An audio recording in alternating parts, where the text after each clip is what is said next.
ፍቅር እስከ መቃብር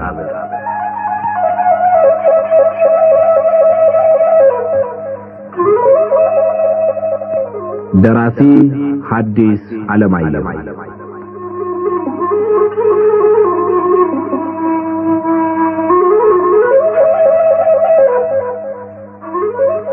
ተራኪ ወጋየሁ ንጋቱ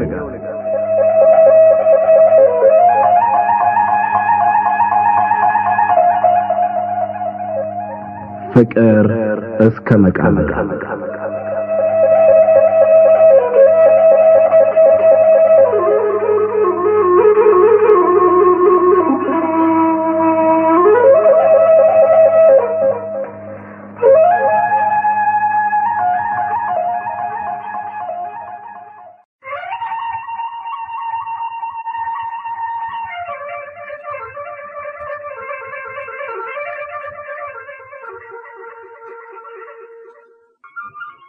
አለለምሆኑ አሉ አዛዥ ደስታ ሲስቁ ቆይተው ፊታቸው ፈገግ እንዳለ መቼም ነገሩ አልቋል በሱ አሁን አንመለስበትም ብቻ እስቲ አንድ ነገር ልጠይቅህ ባላምበራስ እንደው መቼ ካረመኔነት ወጥተህ ዲያቆነህ ቀሰህ ጳጳሶንህና ቄስ ለማሳመን በቃ እባክህ ምን ማለት ሆኖ አሉ ባላምበራስ ምትኩ የተሰበሰቡት ሁሉ አዛዥ ደስታ ቀጥለው የሚናገሩት ሳያስቅ አይቀርም ብለው በመገመት ለመሳቅ አፋቸውን ከፈት አድርገው ይመለከቷቸው ነበር።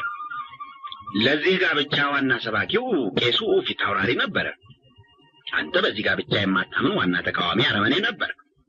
አሁን ያንተ ተቃወመው የነበረ ጋብቻ ይቅር ሲባል ለምን ይቀራል ብለህ ፊት አውራሪ ያሰገ በዘመዳኛ እንዲከሰስና ይቅርታ እንዲለምን ካሳ እንዲከስ ዋና ሰባኪ የነበረውን ፊት አውራሪና ሳመን ስለዚህ ምንጊዜም ካለማመን ወደ ማመን ከዚያ ዋናውን ሰባኪ ወደ ማሳመን እንደደረስክ አልገባኝ ብሎ ነው አሉ አዛዥ።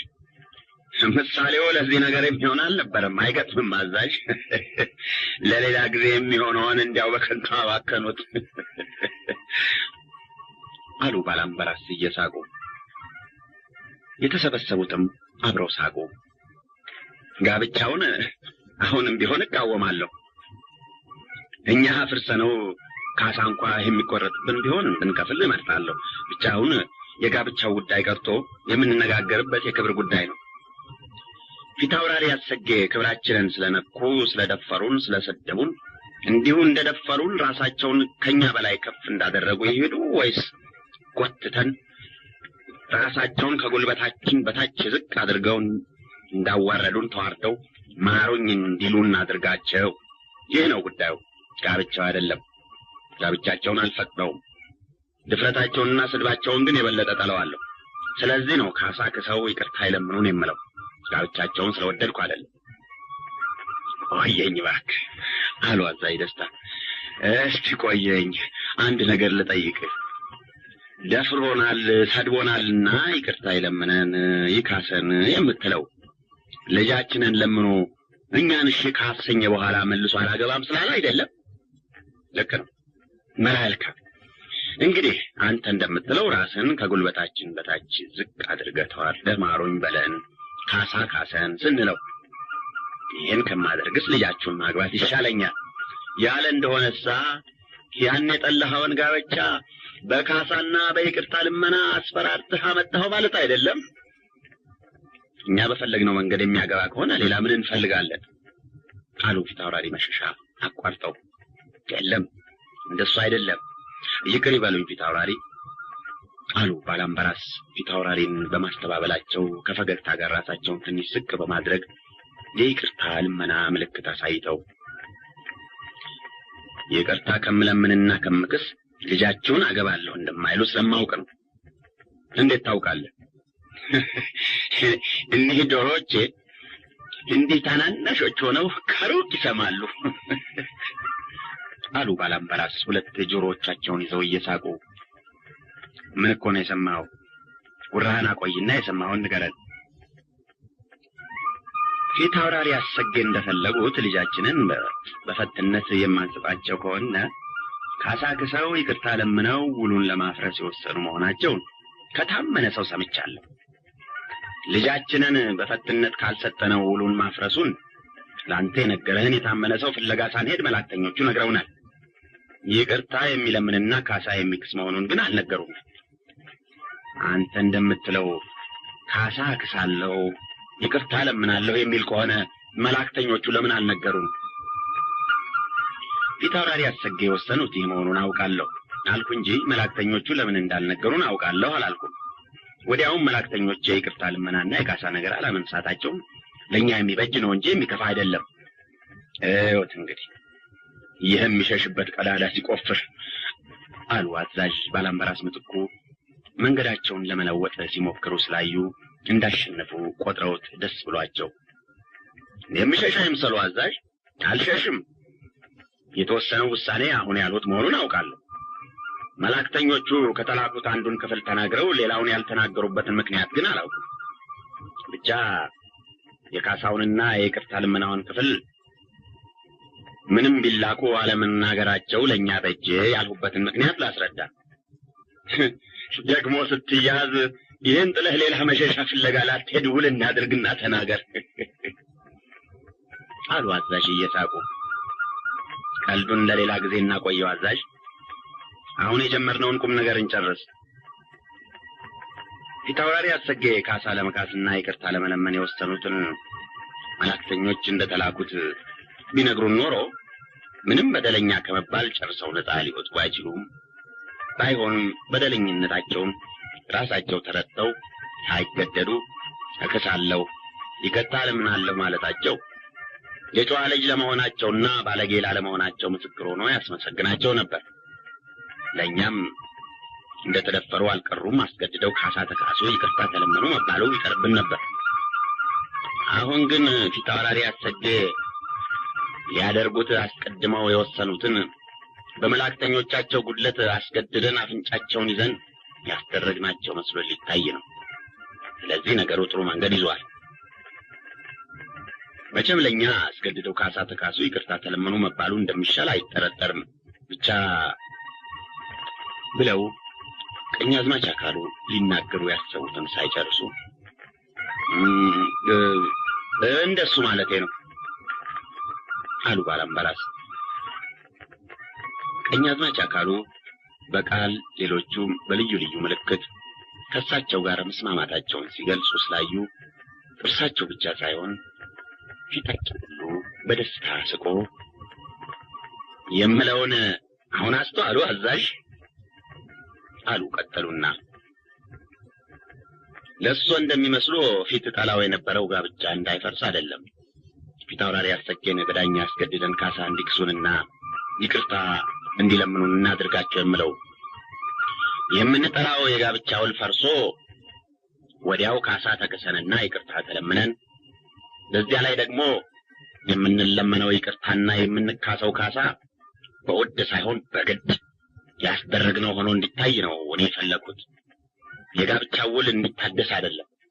ስለ ጋብቻው ያለኝ አስተያየትስ ቅድም እንዳልኩት ውሉን እኛ ፈርሰነው ከብቶቹን ሁሉ ሸጬ ካሳ ብከፍል እመርጣለሁ። ለመሆኑ አንተ ፊታውራሪ አሰጌን ለምን እንዲህ ጠላኸው እባክህ? አሉ ፊታውራሪ እየሳቁ። አለሰብለ ባልነታቸውን አማችነታቸውን አልወድም እንጂ በሌላው ሁሉ አልጠላቸውም። አማችነቱስ ቢሆን ከጨዋ ልጅነቱ ሌላ መልካም ባለጋሻ ነው፣ ለምን ይጠላል?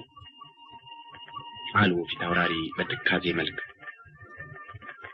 ለመሆኑ የእሳቸውንና የሰብለን ጋብቻ ከእርሶና ከጥሩዬ በቀር ደስ ብሎት የተቀበለው ሰው ኖሯል? በእናንተ ይቅርና በእኛ በዘመዶች ያልፈረደ ሰው በአገር ይገኛል? መቅረቱ በጀ ብቻ አሉ ቀኛዝማች አካሉ የፊታውራሪ ዘመድና ነገረ ፈጅ መልሱን ከባላምበራስ አስነጥቀው። ከምን እባክህ አሉ ፊታውራሪ። ስንቱን ልቁጠርሎ? ከሁሉ አስቀድሞ በእድሜ የሰብለ ወንጌል አቻዋ አይደሉም። መቼም አገር ጉድ ያለ በዚህ ነው። ሁለተኛ ብለው ቀኛዝማች አካሉ የፊታውራሪ አሰጌ አምጫነት የማይወደድበትን ምክንያት ለመዘርዘር ሲቃጡ ፊታውራሪ መሸሻ ፊታቸውን ወደ ሌላ ዘወር አደረጉ። በእሳቸውና በወይዘሮ ጥሩ አይነት መካከል የነበረው የዕድሜ ልዩነት በርከት ያለ ስለነበረ የእድሜ ነገር ሲነሳ ወደ እሳቸውና ወደ ምሽታቸው የእድሜ ልዩነት እንዳያመራ እየፈሩ ሁልጊዜ መሸሽ ይወዳሉ። እባክዎ የእድሜ ልዩነት የሚያክል ቁም ነገር የለውም አሉ ወይዘሮ ጥሩ አይነት አቋርጠው የባላቸውን ሁኔታ ሳይመለከቱ። የእድሜ ልዩነት ቁም ነገር ያለው አይምሰለው። በጌታዬና በእኔ መካከል የ27 ዓመት ልዩነት አለ። ይሁን እንጂ ልጅ እንዳንወልድና ይህን ያክል ዘመን ደስ ብሎን አብረን እንዳንኖር አልከለከለንም። የ27 ዓመት ልዩነት አሉ ፊታውራሪ የፍየል ቀንዶቻቸው ከመቅጽበት ግራና ቀኝ በግንባራቸው ተገትረው ሲቃ እንደያዘው ፈረስ አንኮራፉና ሚስታቸው የፈሩትን ቁስላቸውን ስለነኩባቸው በጣም አሟቸው ተቆጡ። ቀድመሽ አንቺን እድሜ ወቂ። የሰው እድሜ ያውቃለሁ ብሎ የማያውቁትን ነገር ለማዋለድ ከመቸኮል የራስን እድሜ ማወቅ ነው። እንጃው እኮ የዲማውን በዚህ ብቻ አይምሰላችሁ። በሌላውም ሁሉ እንዲሁ ዝም ብላ ነገር ማዋለድ፣ ነገር ማባዛት ትወዳለች። ስራ ብላ ይዘዋለች። ታዲያ እኮ 27 ዓመት ትላለች እንጂ በመካከላችን የ25 ዓመት ልዩነት መኖሩን እንኳን እንጃ አሉ ፊታውራሪ። እድሜው ብዙ ነው ያሏቸው ነቀኛዝማች አካሉ እንደሆኑ ሁሉ አይናቸውን ከምሽታቸው ወደ እነሱ አዙረው እየተመለከቱና ቁጣቸውን በውሸት ፈገግታ ለመጋረድ እየሞከሩ ከፊታውራሪ የታወቁ የቁጣ ምልክቶች አንዱ ያስቆጣቸውን ሰው ፊት አለማየት ነበር። እሺ 25 24 ይሁን፣ እኔ እኮ የእድሜ ልዩነት ቁም ነገር የለውም አልኩ እንጂ ሌላ እኮ ቀድሞ የራስን እድሜ ማወቅ ነው አሉ ፊታውራሪ እየደጋገሙ የምሽታቸው እድሜያቸውን አለማወቅ ከሳቸው እድሜ እንደሚቀንስላቸው ሁሉ። ወይዘሮ ጥሩ አይነት የጨዋታ ሙቀት ስዋቸውና መላሳቸውን አድጦት የባላቸውን ቁስል ነክተው በማሳመማቸው አዝነው በለስላሳ ቃልም በለስላሳ ፊትና አስተያየትም የሻከረ ልባቸውን ለማለዘብና ቁጣቸውን ለማብረድ ሞክረው ነበር። ብቻ የፊታውራሪ ፊት ወደ እሳቸው አልዞር ስላለ አልሆነላቸውም። ለአጭር ጊዜ መናገር የሚደፍርም የሚባል ነገርም ጠፍቶ ሁሉም እንዳዘነተኞች አንገታቸውን ደፍተው ዝም ብለው ቆዩ። በኋላ አዛዥ ደስታ የሞላ ብርሌያቸውን አንስተው እስኪጋመስ አንደቅድቀው ሲያስቀምጡ ተደርጎ የማያውቅ ነገር ያደረጉ ይመስል ሁሉም ተመለከቷቸው። ወዲያው የጠጡት ጠጅ የሚሉትን እንደገለጽላቸው ሁሉ እሺ ቀኛዝማች፣ የፊታውራሪ አሰጌ አምቻነት የሚጠላበትን ምክንያት ልትነግረን ጀምረህ ነበር። አንዱን ነግረናል፣ በሌላውን ቀጥል አሉ አዛዥ ቀኛዝማች አካሉን ፈገግ ብለው እያዩ። የአዛዥ ደስታ ዓላማ ያን በቤተ ዘመድ ላይ ያንዣበበውን ከባድ የቅርታ ዝምታ ለማስወገድና የእድሜ ልዩነት ሳይነሳ ሌላ ነገር አምጥቶ ቶሎ እንዲረሳ ለማድረግ ነበር። ነገር ግን አባ ሞገሴ የአዛዥ ሐሳብ ሳይገባቸውና እዚያ የተሰበሰቡትን ሁሉ መላስ በያፉ ውስጥ ዘግቶ የቆየ የእድሜ ነገር መሆኑን ረስተው እንደገና ወደሱ ተመለሱ። አባ ሞገሴ ሰውን አውቀው የማያስቀይሙ፣ ቂም የማይዙ፣ ቅን፣ ለአገልግሎታቸውና ለበጎ ስራቸው ዳር ድንበር የሌለው ሰው አክባሪ፣ ከሰው መጣላት አጥብቀው ፈሪ ሳሉ ችኩልና ዘዴ በጭራሽ የማያውቁ ነበሩ። ስለዚህ ይህን የመሰለ ባህሪ እንዳላቸው ሰዎች ሁሉ ነገራቸውና መልካም ስራቸው የሚገባውን ዋጋ ሳያገኝ እሳቸው ከመከበርና ከመወደድ ይልቅ በየሄዱበት እንደ ሸክም ተቆጥረው የሚኖሩ ነበሩ። ቀደም ቀኛዝማች የፊታውራሪ አሰጌ አምቻነት የሚጠላበት ምክንያት የእድሜያቸው ትልቅነት ነው ስላሉት ብለው ሲጀምሩ ሁሉም አይናቸውን አፈጠጡባቸው። ፊታውራሪ ራሳቸውን ወደ ላይ አንጋጠው መውጫ ቀዳዳ እንደሚፈልጉ ሁሉ አይናቸው ከወዲያ ወዲህ እያለ ጣራውን ይመለከቱ ጀመር። ጉዱ ካሳ ብቻ የሰዎቹን ሁኔታ እያየ ድምፁን ሳያሰማ ይስቅ ነበር። አምችነታቸው የሚጠላበት የእድሜያቸው ትልቅነት ነው ስላሉት ምንጊዜም ቢሆን ወንድ ከእድሜው ገፋ ብሎ ምራቁን የዋጠ ሲሆን ነው ለቤቱ ለትዳሩ አሳቢ የሚሆነው። ስለዚህ እድሜያቸው ገፋ ማለቱ መልካም እንጂ ክፉ አልነበረም። ብቻ ምን ይሆናል ቀረ አሉ አባ። ሰዎቹ በምን ምክንያት እንዳፈጠጡባቸው ለማወቅ እንኳን ሳይቸገሩ ይህን አሉና መልስ የሚያገኙ መስሏቸው ቢጠብቁ ሁሉም አንገታቸውን ደፍተው ዝም ስላሉ ፈሩ። ከዚያ ጉዱ ካሳ የአባ ሞገሴ ሁኔታ አሳዝኖትም ይሁን ወይም ነገራቸው ለመልስ የተመቸ በመሆኑ ከእድሜ ገፋ ብሎ ምራቅን ይዋጡ መሆን አንድ ነገር ነው አባ፣ ከእድሜ ገፋ ብሎ ምራቅን መሰብሰብ የማይችሉ መሆን ግን ሌላ ነው አለ እየሳቀ። እዚያ የነበሩት ሁሉ ከፊት አውራሪ በቀር ሳቁ። ነገር ማዋለድ አሉ ጌቶች፣ እውነታቸውን ነው። ነገር ማዋለድ፣ ነገር ማብዛት ማለት ይህ ነው። አሁን ፊት አውራሪ አሰጌ እንዲህ የሚባሉ ናቸው ባዛኝቱ አሉ አባ ሞገሴ። ፊት አውራሪ መሸሻ ምሽታቸውን ለማሳዘን መርጠው የተናገሯቸውን የስድብ ቃሎች ማስታወስ የማይገባ መሆኑን ሳይገነዘቡ እዚያ የነበሩ ሁሉ በቁጣ መልክ ሲመለከቷቸው ብቻ የማይገባ ነገር ተናግሬ ይሆናል ብለው ደነገጡና ግንባራቸው ወዛ። ፊት አውራሪ አሰጌ አሉ ባላምባራስ ምትኩ።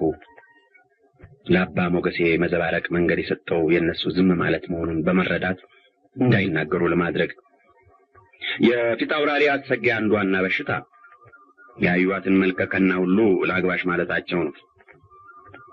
ሚስት ለማግባት እንጂ ለማኖር አያስቡም።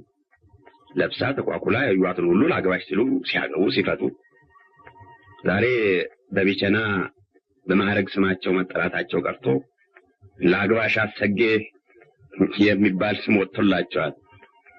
ይህን አልሰሙም ጌቶች አሉ ባላምባራስ ፊት አውራሪን እየተመለከቱ።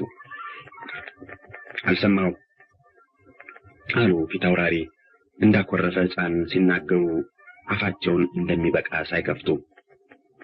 እንግዲህ ልንገሮ በቢቸና ፊት አውራሪ አሰጌ ቢሉ እሳቸው መሆናቸውን የሚያውቅ ሰው አያገኙ። የእሳቸው ስም ላግባሽ አሰጌ ሆኗል። መቼም እያገቡ የፈቷቸውን ምሽቶች ቁጥር እግዚአብሔር ያውቀው እንደሆነ እንጂ እንኳን ሌላ ሰው እሳቸውም የሚያውቁት አይመስለኝም አሉ ባላምባራስ እየሳቁ። በዚህ ላይ አሉ ቀጠሉና በሰፊ ግዛታቸው ከአንድ ቤታቸው ተነስቶ ወደ ምስራቅ፣ ወደ ምዕራብ፣ ወደ ሰሜን፣ ወደ ደቡብ በየ4 ሰዓት ጉዞ አንዳንድ ቤትና አንዳንድ ቁባት አላቸው። እነዚህ ቁባቶች ሁሉ አሽከር፣ ቀለብ፣ ልብስና የወርጨው ፈላጊዎች ናቸው። ስለዚህ ምሽቶች የተባሉት የሚቀመጡበት ዋና ቤታቸው ከክብራቸውና ከማረጋቸው ጋር ተመዛዛኝ ሆኖ አያውቅም። ወጥተው ሲገቡ ያጀባቸውን ሁሉ አስከትለው ገብተው መብል መጠጥ አምጡ ሲሉ ምሽቶቻቸውና የቤት ሽሞቻቸው ያልተቀበሉትን ከወዴት ያምጡ? ታዲያ ቤታቸው ውስጥ ጠባያቸው መክፋት ጉድ እኮ ነው እናንተ። እንዲያው ለመሆኑ ነውር ላድርግ ካሉት ነውር የማይሆን የለም። ቤት በየቦታው መስራት የጌትነት ወግ መሆኑ ቀርቶ ከነውር ተቆጠረ። ቁባት በየቤቱ ማስቀመጥ የመኳንንት ወግ መሆኑ ቀርቶ ከነውር ተቆጠረና ያስወቅስ ጀመረ።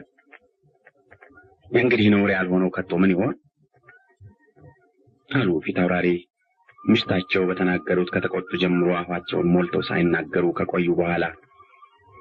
ቢሆንም ምሽታቸው የተናገሩት የተው ምሬት ካፋቸው ጨርሶ ስላልጠፋ የሰው ነገር ገና አይጥማቸውም ነበር። አይደለም እኮ ጌቶች፣ ቤት በየቦታው መስራትና ቁባት በየቤቱ ማስቀመጥ የመኳንንት ወግ አይደለም አላልኩም። መኳንንቱ ሁሉ የሚያደርጉት መሆኑን አውቃለሁ። ብቻ ማንም ቢሆን በትዳሩና በአቅሙ መጠን ካላደረገው ክብሩ መዋረዱና ስሙ መጣቱ አይቀርም ማለቴ ነው።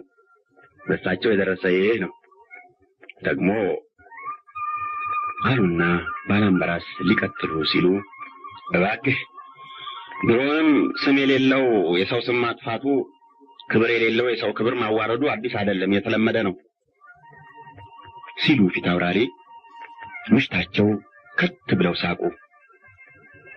ወዲያው ዘወር ቢሉ የወይዘሮ ጥሩ አይነት ልብ ምህረት ልመና ከቅድም ጀምሮ ደጅ እንደሚጠናና እንደሚጨነቅ ከዓይኖቻቸው ተመለከቱና ከመቅጽበት የሽማግሌ ፊታቸው ሲለሰልስ ስሜታቸው ሁሉ ሲለወጥ ይቅር ሲሉ ጎልቶ ታየ። ድሮውንም ወይዘሮ ጥሩ አይነት እንዲያ ከት ብለው የሳቁት ባላቸው ወገባቸውን ጠምዝዘው ፊታቸውን አዙረው አላያቸው ስላሉ ሐሳባቸውን ለመማረክ ነው እንጂ ፊታውራሪ የተናገሩት የሚያስቅ ሆኖ አልነበረም። አሁን አሸነፉ። የባላቸውን ሐሳብ ልባቸውንም ማረኩ። ስለዚህ ደስ አላቸው። ፊታውራሪ በበኩላቸው ቁጣቸው ማለፍና ስሜታቸው መለወጥ ሲጀምር የተቆጡበት ነገር ከጤፍ ቅንጣት ያነሰ፣ እንግዶች ቤታቸው ጠርተው ማኩረፍ እንደሳቸው ያለ ታላቅ ዘር ታላቅ የማያደርገው መሆኑ ተሰማቸውና ጸጸት ገባቸው። ስለዚህ ለጨዋታው ሙሉ ተካፋይ መሆን ብቻ ሳይሆን ከዚያም አልፈው ጨዋታውን ለመምራት ወስነው የሚመሩበት መንገድ ይፈልጉ ጀመር። ብቻ ያን ዕለት ሐሳባቸው የተቃኘ በልጃቸው ጋብቻ ስለነበር ከሱ ወጥተው ጨዋታውን በሌላ መንገድ ሊመሩ አልቻሉም።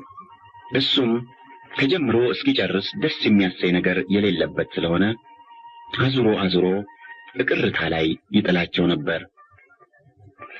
እንዲያው ለመሆኑ አሉ ፊታውራሪ መጀመሪያ ትንሽ ፈገግ ብለው፣ እኔማ አንዳንድ ጊዜ ሳስብ ከቶች ልጅ አንድ አይነት አይነጥላ አንድ አይነት ገርጋሪ ቁራኛ ይኖርባት ይሆን እላለሁ እኮ።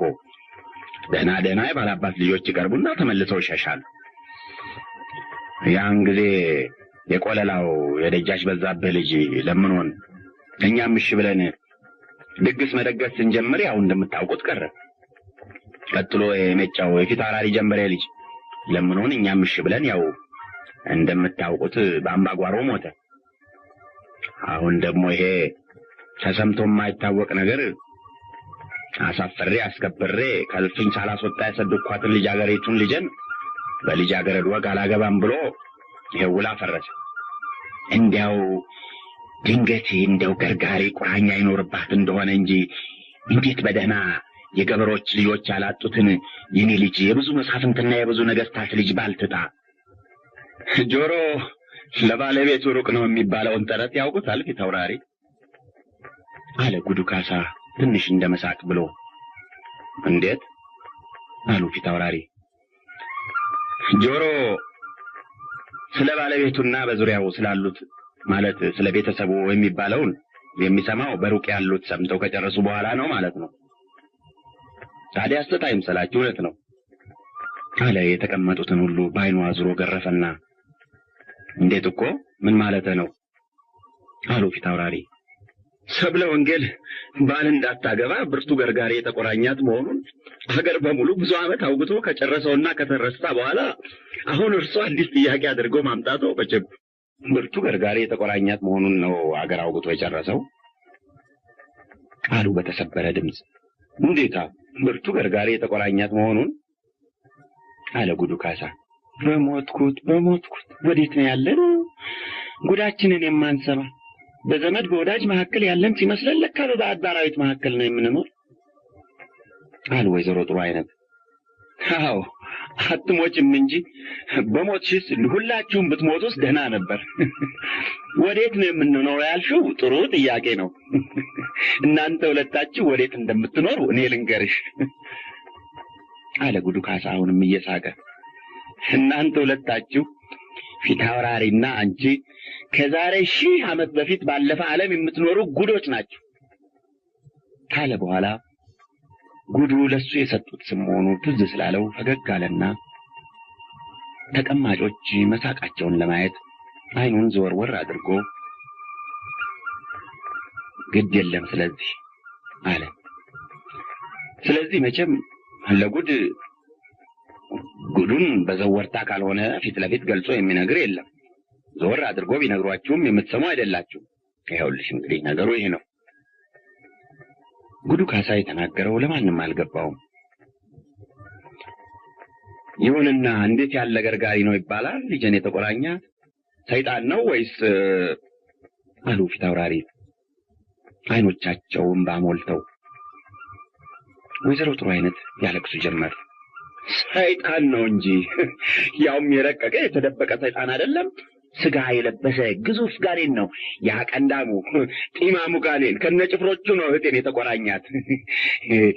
ከነጭፍሮቹ የተቆራኛት ጋኔን ነው በፍቅርና በደስታ እንድታሳልፈው ከፈጣሪ የተሰጣትን የልጅነት ዕድሜ በሀዘንና በትካዜ እንድታሳልፍ ያደረጋት እሱ ነው። ከሌሎች አልቆ ሌሎችን እንድትቀድም አድርጎ እግዚአብሔር የፈጠራትን እህቴን ከኋለኞች ወደ ኋላ እንድትሆንና በፍረት መጋረጃ ተሸፍና እንድትኖር ያደረጋት አለ ጉዱ ካሳ። በተናገረ መጠን ሳቁ ወደ ምሬትና ወደ ብስጭት እየተለወጠ። ጉዱ ካሳ መጀመሪያ ሰብለ ወንጌል ባል እንዳታገባ ገርጋሪ ጋኔን ተቆራኝቷታል ሲል እዛ የተሰበሰቡት ሁሉ እውነት መስሏቸው ደንግጠው ነበር። በኋላ ግን ከወላጆቿ በቀር ሌሎቹ እንደ ልማዱ ለሰው የማይገባ ከንቱ ነገር ሊያመጣ አስቦ ነው እንጂ ነገሩ እውነት ቢሆን ኖሮ ብዙ ዓመት አገር ያወጋውን ነገር ሳንሰማው አንቀርም ነበር ብለው እያንዳንዱ ካፉ የሚወጣው ቃል ፊታውራሪንና ምሽታቸውን የሚያስደነግጠውን ግማሽ አያስደነግጣቸውም ነበር። ፊታውራሪና ወይዘሮ ጥሩ አይነት ብቻው ወላጆች በመሆናቸው መቼም ወላጅ እንኳንስ በወለደው ክፉ ነገር ደረሰበት ብለው ነግረውት እንዲህ ያለ ክፉ ነገር በወለደው ደረሰ እንዳይሉት የሚፈራ ስለሆነ ጉዱ ካሳ የሚናገረው ሁሉ እውነት ነው ብለው አምነው እንቅጥቅጥ ይዟቸው ነበር። ይህ ግዙፍ ቀንዳም ጢማም ጋኔን ከነጭፍሮቹ ወዴት እንዳለ ላሳያችሁ ሲል ጉዱ ካሳ አሉና ፊት አውራሪ እውነት ልጃቸውን የተቆራኘው ጋኔን ከነጭፍሮቹ እዚያ የመጣ መስሏቸው ተነስተው ጉሮሮውን ለማነቅና ለመበቀል እንደፈለጉ ሁሉ አልጋቸውን ተደግፈው ከተቀመጡበት አይናቸውን አፍጥጠው ቀና አሉ። ያውላችሁ አለ ጉዱ ካሳ የፊት ጣቱን ወደ ፊት አውራሪ ቀስሮ፣ ሰብለ ወንጌል ባል እንዳታገባ ገርጋሪ ሆኖ የተቆራኛል ቀንዳም ጋኔን ያውላችሁ። ጭፍሮቹ ለመጥፎ ትምህርቱ ሐዋርያት ሆኖ የሚሰብኩለት አጋንንት እንያውላችሁ አለ አክስቱንና አባ ሞገሴን እያመለከተ። ፊት አውራሪ አይናቸውን ከጉዱ ካሳ ላይ ሳያነሱ እንደገና ቀስ ብለው ወደ አልጋ ድጋፋቸው መለስ አሉ። በዚያን ጊዜ የሚሆነው ሁሉ ሕልም ቅዠት እንጂ እውነት አልመሰላቸውም። ሰብለ ወንጌል ባል እንዳታገባ የአባትና የእናት ምቀኞች ሆናችሁ ከንስሐ አባታችሁ ጋር የጋኔን ቁራኛ ገርጋሪና አይነ ጠላ ሆናችሁ አቆማችሁ ያስቀራችኋት እናንተ ናችሁ ሲል ተጭኗቸው የነበረ ከመርግ የከበደ ሸክም ከትከሻቸው ገለል ሲል ተሰማቸውና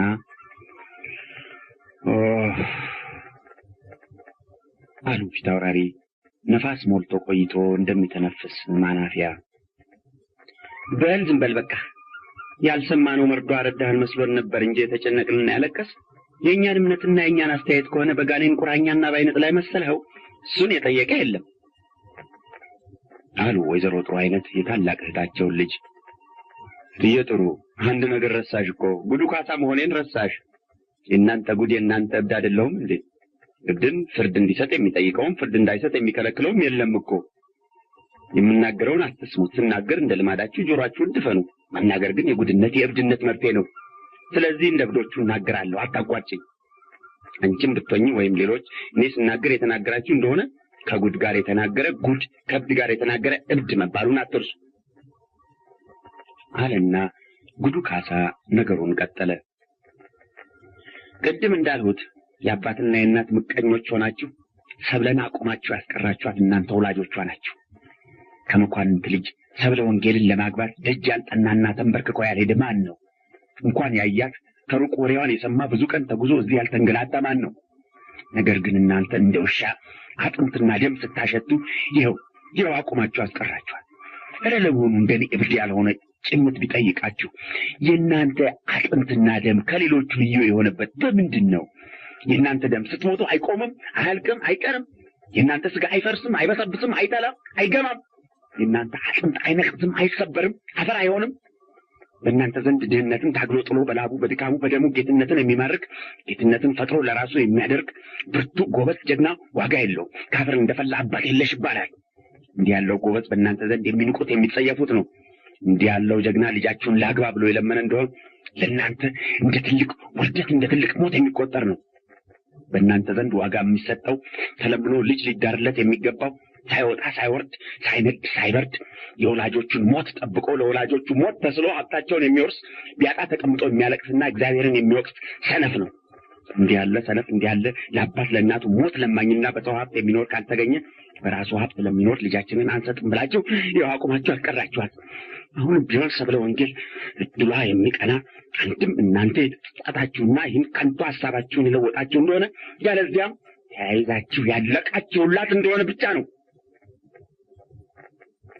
ብሎ ከሙቀትና ከስሜት ጋር ተናግሮ ሲጨርስ እዚያ ከነበሩት አንዳንዶቹ እንደ ሁልጊዜው ለነገሩ ዋጋ ሳይሰጡ ስቀው ዝም አሉ።